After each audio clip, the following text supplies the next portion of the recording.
Se tem um dia que Deus decidiu o Brasil jamais será um país rico, foi no dia que Luiz Inácio Lula da Silva veio ao mundo. Porque ele virou presidente e nos condenou à miséria perpétua. O que nós assistimos ontem no pronunciamento do ministro Fernando Haddad foi um show de horrores num nível que eu poucas vezes vi no Brasil. A bancada da esquerda aqui, a deputada Tão Preto, estava tranquila e feliz. Eu até entendo. Preocupado estamos nós, que sabemos o básico da matemática. Se vocês acham que eu estou mentindo, olha o preço do dólar hoje, que bateu R$6, olha o juro que 2 anos bateu 14. O Haddad tinha que anunciar um corte de gastos, resolveu anunciar uma bomba fiscal. E o Brasil assistiu atônito a um ministro que simplesmente colocou uma bomba relógio no colo de todos os brasileiros. Eu confesso que desse governo eu esperava o pior. Mas isso que eu tô vendo é muito pior do que eu esperava. O Haddad, nesse pronunciamento, tirou o jaleco de ministro da Fazenda, colocou o jaleco de candidato a presidente. Ficou falando das conquistas, que segundo o deputado Adão Preto, nós poderíamos ficar a tarde inteira aqui falando, que eu tô tentando descobrir quais são, e absolutamente esqueceu ou ignorou de falar efetivamente dos cortes de gastos. Falou o tempo inteiro de conquistas que não aconteceram e esqueceu de dizer que todos os aumentos de salário mínimo e assim por diante foram às custas do endividamento e do comprometimento das gerações futuras. Sobre o corte de gastos, falas genéricas, pouco detalhamento, muita omissão. 70 bilhões de reais, segundo Haddad, para os próximos 2 anos. 30 bilhões no ano que vem, 40 bilhões em 2026. Haddad omitiu que dos 70 bilhões, 10,3 bilhões de reais são cortes da educação, que a bancada do PT sobe o tempo todo dizendo aqui que é prioridade do governo federal. 11,9 bilhões de reais são cortes de aumento do salário mínimo que não serão concedidos, ou seja, não é corte. É mais ou menos como eu estar quebrado hoje por conta dos gastos que eu fiz no passado e dizer que para mim resolver meu problema eu não vou sair para comer num restaurante na semana que vem. 14,4 bilhões de reais são cortes das emendas impositivas, o que é correto. O Congresso tem que cortar na carne, não há absolutamente nenhuma dúvida. O problema é que essa estimativa é baseada numa projeção superestimada, ela não existe. 7 bilhões dos cortes serão retirados dos programas sociais. E mesmo com tudo isso, o corte de gastos é irrisório. Corte de luxo, corte de despesa de viagem, corte ou impedimento da compra do avião de 1,4 bilhões de reais do Lula, ninguém fala. Mas para cortar benefício social, são os campeões. Omitiu também o corte ou a readequação do abono salarial, que hoje todo trabalhador que recebe menos de 2 salários mínimos em média por mês recebe, e a partir de 2027 essa linha de corte vem para 1,5 salário mínimo. Grande parte do ajuste também vem do corte do abono salarial. Trabalhadores, a educação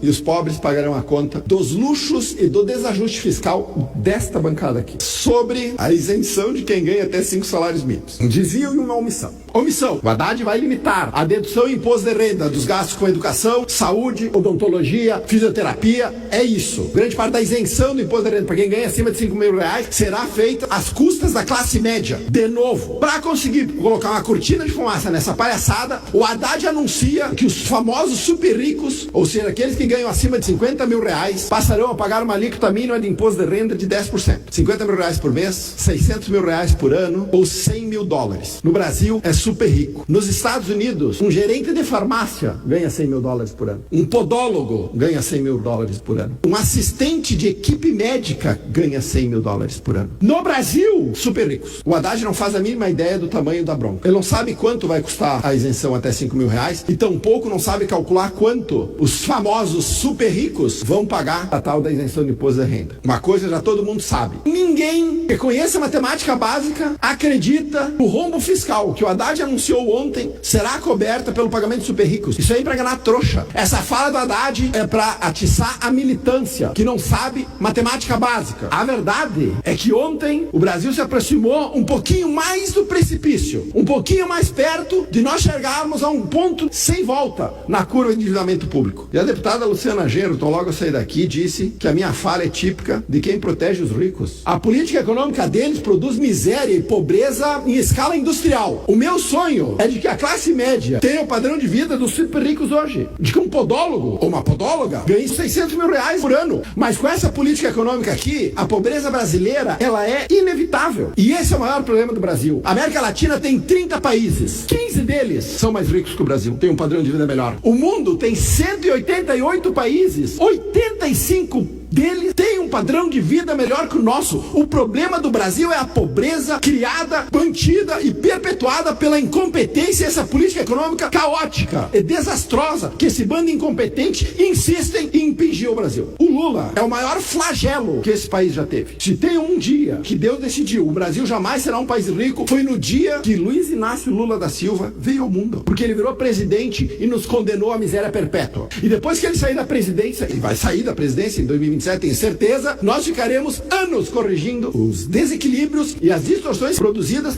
por esse bando incompetente. É isso que nós assistimos ontem.